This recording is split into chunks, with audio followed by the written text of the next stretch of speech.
Hey, what's your name? Hazel. Hazel. What's your name? Trisha. Yen. Rebecca. Rebecca. Romeo. Romeo. You guys are from Davao. Nueva Ecija. Cebu. Wow, layo. Manila, Dipolog, no? Manila. Pwede sinabi natin. Pag ganun-ganon. You, where are you? Where niya?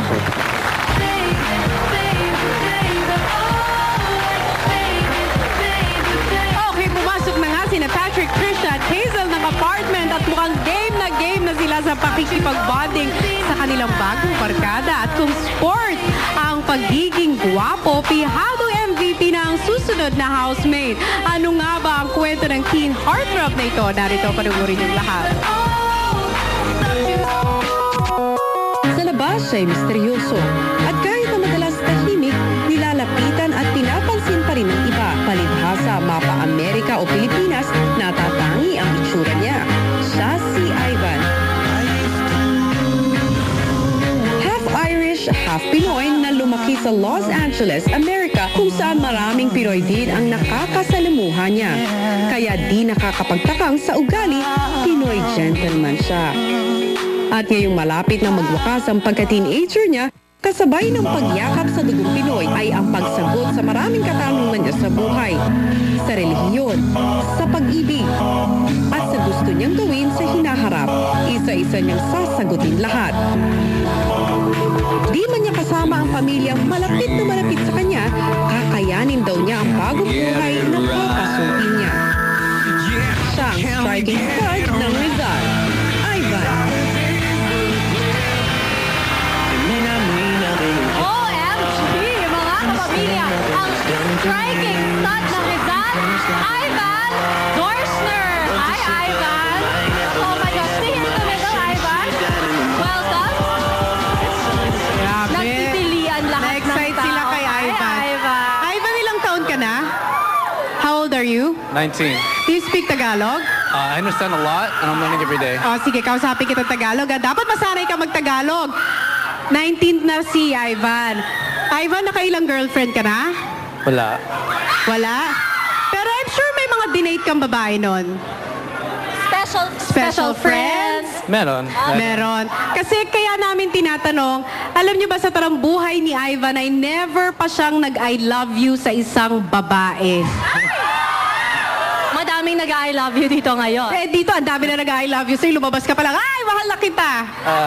Kasi kailangan na, Bakit napaka-importante sa'yo ng word na I love you na hindi mo mabitawan sa isang babae? Kasi, kailangan na, hindi. sige na nga, you can speak English. O, go. She has to mean a lot to me. It's a big thing for me. I guess I have to really know her well for me to say I love you to her. Wow, she really needs to mean a lot to him. Sige na nga, tingnan natin. Baka mamaya mapa-I love you ka sa loob ng bahay ni Kuya Bianca. Ivan, say bye to everyone because we will bring you inside the house. Come, Ivan, turn around. Naku, Ivan, ngayon pa lang kahit hindi ako si Kuya, gusto kita bigyan ng task. Kailangan sa loob ng bahay matuto ka mag-Tagalog, okay? Paglabas mo, nagtatagalog ka na. Sige, okay? Talks? Okay. Ivan, good luck. Happy summer.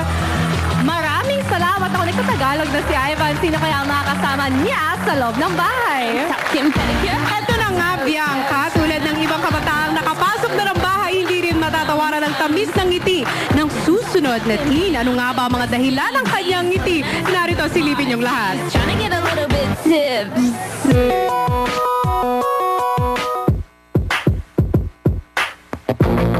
The girl with a killer smile. Siya si Fritzy.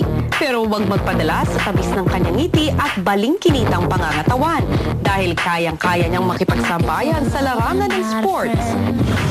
Suportado siya ng kanyang dentistang ama at housewife na ina sa iba't ibang special classes na daragdag sa kanyang skills tulad ng singing, dancing at piano lessons.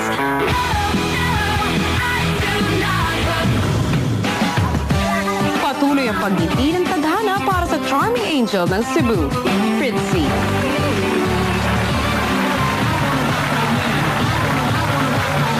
Ang charming angel ng Cebu, Fritzy Mercedes! Wow! Hi, Fritzy! Careful! Alright, let's go! Wow! Karen, parang babaeng-babae talaga. Demure, poised na poised. Hello, welcome sa PBB. Hello po. Balita namin, marami ka raw ginagawa ng mga physical activities. Ano-ano ba yun? Opo, ang halimbawa po nito ay yung volleyball, gymnastics at cheer dance. Oh, tingnan natin kung makayanan mo mga physical activities sa loob ng bahay ni Opo. Kuya. Mariel? Let's go, Fritzy! Dito tayo. Enjoy your summer sa loob ng bahay ni Kuya. Nahihirapan ka ba mag-heels? Ay, hindi naman. Bongga yan. Okay. Good luck! Alright, have fun! Nakilala na nga natin ang lahat ng mga housemates.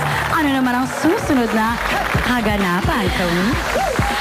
Ito na, Mariel. Sa ating pagbabalik ang kauna-una ang mensahe ni Kuya sa mga bagong teen housemates. Dito pa rin yan sa Pinoy Big Brother Teen Clash of 2010.